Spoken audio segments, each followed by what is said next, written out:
My joy in being saved, and I do mean it's a joy. My salvation is filled with joy. You draw from the walls of salvation with joy. I mean, it's filled with it, right? Uh, and one of the unique attributes that we have as a believer, I mean believers now, is that we get to look at the relationship between Jesus, the Son of God, and the. Now, remember, this is exactly the relationship he wants us to have. John, the 17th chapter, 23rd verse, talks about God loving us exactly the way he loved his son, Jesus Christ. Now, this, what? Huh?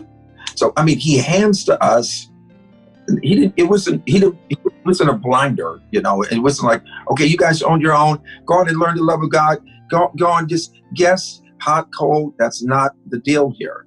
The real deal is that the Spirit of the living God, the Spirit of God, right, reveals to us his life. And he says, guess what? I want you to have this life. What life? The life of the Son. I want you to know me as Son and Father, not just Son and God. It's relational. The reason why they are relational is because he's relational. It's part of his image that he's given to us.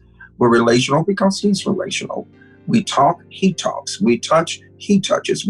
He communicates, we communicate. And so God begins to bring us up under his counsel to teach us how to communicate with each other, how to not be in competition, but to actually complement what God is doing, but we're actually yielding one strength to the other strength. Now, the idea, Pastor, in saying that is simply this, that there's something unique about the body of Christ, because we're all up under this umbrella of his love, right? And it should cause us to want everybody to know it. This is why I said, by this shall all men know that you're my disciples, because you have love not for, but you have love toward. You have this love that is connected with each other. You lean into each other loving. You lean for that purpose of loving each other. Your hands is stretched out to love each other. Your ear is listening to love each other. Your mouth is speaking to love each other. It is the total person that is actually the expression of the Father's love. It's not just on Sunday morning. It's not just on Wednesday for Bible study. This is an everyday 24 hours, 7 days a week. And I know some people may, well, I ain't cut out that way. I'm just not cut out that way. I was brought up over here, and we didn't express like that. You're not born again to be cut out any kind of way. You're born again to be cut into something.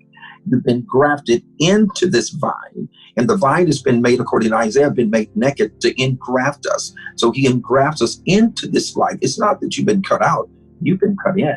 So what God does, he begins to share his love, the fruit of his love, the benefits of his love. It belongs to the church, to share the church, but it also is vital for the unity. Who wants to go to church and have a large church and ain't no love there? I can't even imagine living without love. That's crazy. I'd rather die than to live a life and I can't love nobody because they don't like me. Everybody can love people that's kind to them. I want the kind of love that is expressed when there's kindlessness, when there's no one kind, when there's not a good word, when they're treating you mean and cruel. I want the words of Jesus to totally convert and transform our life, which means that we have this benefit in him, that what we can't do, he's already done. And when we lean into his life, we find that it's natural now, because we're in a supernatural life. It becomes natural now to love in that capacity.